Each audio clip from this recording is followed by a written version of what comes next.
श्री कृष्णा।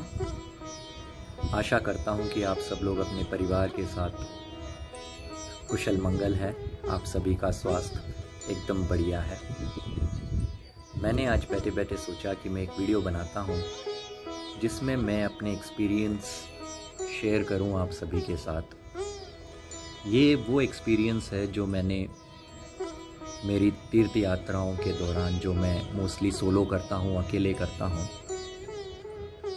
उन दौरान मैंने किसी रिक्शा वाले, किसी हलवाई, किसी पान की दुकान वाले या चाय वाले से सुनी है, जो माइथोलॉजी पे बेस्ड है, किसी को मोटिवेट करने पर बेस्ड है, किसी की सकारात्मकता, पॉजिटिविटी इंक्रीज़ करने पर बेस्ड है। ऐसी जो कहानियाँ मैंने सुनी, तो मैंने सोचा इन सब का एक एक वीडियो बनाते हैं और अपने जितने प्रियजन हैं इन सभी के साथ शेयर करते हैं। ऐसी एक कहानी वृंदावन से रिलेटेड है। तो मैं वृंदावन गया था और यूजुअली वृंदावन में मैं 5 या 6 मंदिर जाता हूँ। तो उस दिन मैंने एक ऑटो किया। ऑटो रिक्शा वाले बाबूजी ने बोला कि आपको कहाँ जाना है, तो मैंने उनको बताया कि ये 5 मंदिर मुझे जाने हैं। तो उन्होंने कहा कि ये 5 मंदिर तो जाइए, इनके साथ और 2 बड़े भव्य मंदिर है, वहाँ भी क्यों नहीं जाते आप। तो मैंने बोला चलिए। तो मैंने तो मेरे 5 मंदिर कर लिए, फिर ये जो 2 मंदिर थे वहाँ हम गए। उस मंदिर में मुझे कुछ अजीब लगा कि पुजारी मुझसे पैसे लेने की कोशिश कर रहे हैं, मुझसे मंत्र जाप करवा रहे हैं फोर्सफुली। तो मुझे बुरा लगा और मैं बाहर आ गया। तो ये ऑटो रिक्शा वाले बाबूजी ने पूछा कि क्या हुआ, आप नाराज़ क्यों हो गए। तो मैंने बोला आप मुझे ऐसे मंदिर लेके क्यों आए जहाँ पर पुजारी पैसे ऐंठने की कोशिश करते हैं। तो उसके दौरान हमारे छोटा मोटा आर्ग्यूमेंट हुआ। तो मैंने उनको बोला कि देखिए बाबूजी, आप मुझसे बड़े हैं, लेकिन मैं भी रामायण पढ़ता हूँ, भगवद गीता पढ़ता हूँ, बहुत सारी माइथोलॉजिकल स्टोरीज़ जानता हूँ। तो कहीं भी ये नहीं लिखा है कि पुजारियों को आपको पैसे देने हैं या मस्ट है कि आपको ऐसे ऐसे करना है। तो इस पे एक छोटा मोटा आर्ग्यूमेंट हो गया। तो उन्होंने ये पॉइंट पकड़ लिया कि मैंने उनसे कहा कि मुझे रामायण आती है। तो उन्होंने बोला कि अगर आपको कंठस्थ रामायण आती है तो आप मुझे एक प्रश्न का उत्तर दो। और यह जो कहानी है जो उन्होंने मुझे पूछा और जिसका उत्तर मेरे पास नहीं था, ये बहुत दिलचस्प है। तो उन्होंने मुझसे पूछा कि हिंदू पद्धति, हिंदू धर्म जो है उसके अनुसार जो पिता को अग्नि दी जाती है उनके मृत्यु के बाद, वो या फिर बड़ा बेटा देता है या सब में छोटा बेटा देता है। दशरथ जी के सब में बड़े पुत्र थे श्री राम और सब में छोटे पुत्र थे शत्रुघ्न। जब दशरथ जी की मृत्यु हुई, श्री राम तो वहाँ थे नहीं, वो वन में थे। उनको तो पता भी नहीं था कि दशरथ जी का देहांत हो गया है।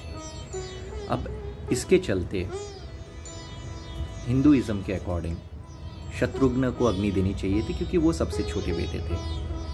तो ये जो रिक्शा वाले बाबूजी थे, इन्होंने मुझसे पूछा कि ऐसे कैसे होने दिया। गुरु वाल्मीकि वहाँ पर मौजूद थे, गुरु वशिष्ठ वहाँ पर मौजूद थे।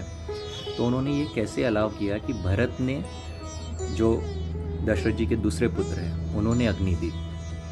मैं आश्चर्यचकित हो गया कि मेरे पास इसका उत्तर नहीं है, क्योंकि वह सही कह रहे हैं कि या फिर बड़ा पुत्र या छोटा पुत्र, इन दोनों को अधिकार होता है अग्नि देने का।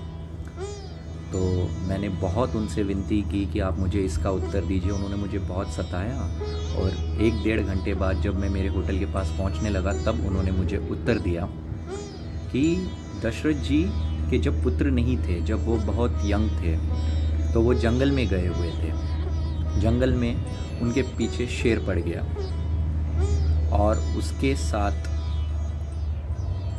दशरथ जी ने शिकार करने की कोशिश की, लेकिन उनके हाथ से धनुष बाण छूट गए और वो शेर उचक के आ गया। इतने में जो जटायु है वो आता है और उन्होंने दशरथ जी की जान बचाई। तो दशरथ जी राजा थे, तो उन्होंने बोला, हे जटायु, तुझे जो चाहिए, तूने मेरी जान बचाई है, तुझे जो चाहिए तो वो कह, मैं तुझे वो दूंगा। तो जटायु को लगा कि ये राजा घमंड दिखा रहा है, अकड़ दिखा रहा है, तो इसकी अकड़ तोड़ते हैं। तो जटायु ने कहा कि मैं जो चाहता हूँ वो तू मुझे नहीं दे सकता। तो दशरथ ने बोला, मैं रघुकुल का राजा हूँ, मैं तुझे क्या नहीं दे सकता, तू बता। तो जटायु ने बोला, मुझे तेरा जो सबसे बड़ा पुत्र है वो गोद दे दे, दत्तक दे दे, मैं अडॉप्ट करना चाहता हूँ। तो दशरथ जी परेशान हो गए कि मैंने तो वचन दे दिया, अब रघुकुल वचन, प्राण जाए पर वचन ना जाए। तो वो बोलते हैं कि ठीक है, जब भी मेरा पुत्र होगा, मैं बड़ा पुत्र जो भी होगा वो तुझे दे दूंगा, वो तेरा पुत्र कहलाएगा। अब दशरथ जी आए अयोध्या, इस कारण वो बहुत परेशान रहे कि उनको पुत्र नहीं है। उन्होंने यज्ञ करवाया, ये किया वो किया, फिर उनको 4 पुत्र हुए, राम, लक्ष्मण, भरत, शत्रुघ्न।